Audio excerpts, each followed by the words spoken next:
ယနေ့နာတော်ရစီယာမှာကတော့မြန်မာ Evangelical Press မှထုတ်လွှင့်သည့် Pastor John Piper ရေးသားထားတဲ့ Daily Devotion အစီအစဉ်ဖြစ်ပြီး MEP မှတာဝန်ယူတင်ဆက်ခြင်းဖြစ်ပါသည်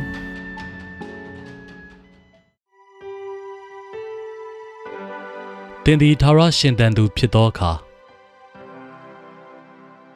မိုးလင်းသောအခါယူဒလူတို့သည်တင်းဖွဲ့၍ငါတို့သည်ပေါလုကိုမတတ်မီတိုင်အောင်အလင်းမစားမတော့ရဟုကိုကျိန်ဆို၍အဓိဋ္ဌာန်ပြုကြ၏တမန်တော်ဝတ္ထုခန်းကြီး23ပိုင်းငယ်7ပေါလုအားချောင်းမြောင်းတပ်ဖြတ်မှုမပြုမီတိုင်အောင်မစားမတော့ဘဲနေမည်ဟုကျိန်ဆိုကြသည့်ဤစာလောင်လျက်ရှိသောလူစုတို့မှာအဘယ်သူများနည်း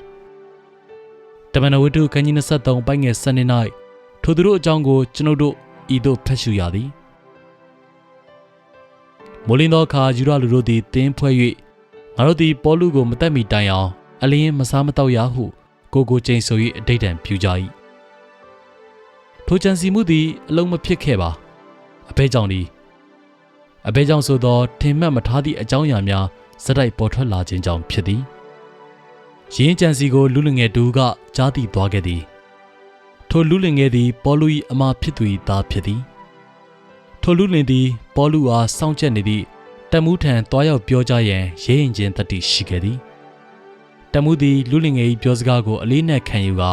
သူအားစစ်သူကြီးထံခေါ်ဆောင်သွားခဲ့သည်စစ်သူကြီးသည်သူ၏စကားကိုယုံကြည်ကာပေါလု၏လုံခြုံရေးအတွက်စစ်သူရဲ့200မြင်းစည်းသူရဲ့9ကျိတ်လှံကိုသူရဲ့200တို့ကိုအသင့်ပြင်ဆင်စေခဲ့သည်ထိုဖြစ်အတိုင်းသည်ဖြစ်နိုင်ခြင်းမရှိသောအရာများဖြစ်ခဲ့သည်ဒူးဆန်းလှသည်မှာအမှန်တကယ်ဖြစ်ပျက်ခဲ့သည်ချောင်းမြောင်းလျက်စောင့်နေကြသည့်ဆာလောင်လျက်နေသောသူများမှာမိတို့ဖြစ်နေခဲ့မည်နီ၎င်းတို့ကြံစည်မှုမပြုလုပ်မီပေါလု၌မိတို့ဖြစ်ပျက်ခဲ့သည်ကိုထိုသူတို့သတိမပြုမိခဲ့ကြပေအချင်းတောင်ထဲ၌သခင်ဖျားသည်ပေါလုထံ၌ထင်ရှားပေါ်ထွန်းလျက်ပေါလုမစိုးရိမ်နှင့်ငါ၏အကြောင်းအရာကိုသင်သည်ယေရုရှလင်မြို့၌သက်သေခံသည်နည်းတူယောမမြို့၌လည်းခံရလေအောင်မည်ဟုမိန့်တော်မူ၏တမန်တော်ဝတ္ထုခန်းကြီး23ပိုင်းငယ်7ပေါလုသည်ယောမမြို့သို့တွားရမည်ဟုခရစ်တော်မိန့်ကြားခဲ့သည်မိန့်တော်မူသည့်အတိုင်းဖြစ်ပျက်ခဲ့သည်ခရစ်တော်၏ဂရုတော်ကိုမြည်သည့်ချောင်းမြောင်းလှုပ်ကြံမှုကမျှ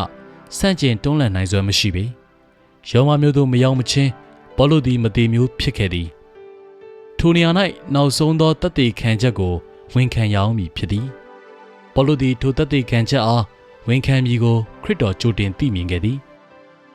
သင်သည်လည်းနောက်ဆုံးသောတသက်ခံချက်ကိုဝန်ခံရအောင်မည်ဖြစ်သည်ထိုတသက်ခံချက်ကိုဝန်ခံမှုမပြုမချင်းသင်သည်ထာဝရအသက်ရှင်နေမည်ဖြစ်သည်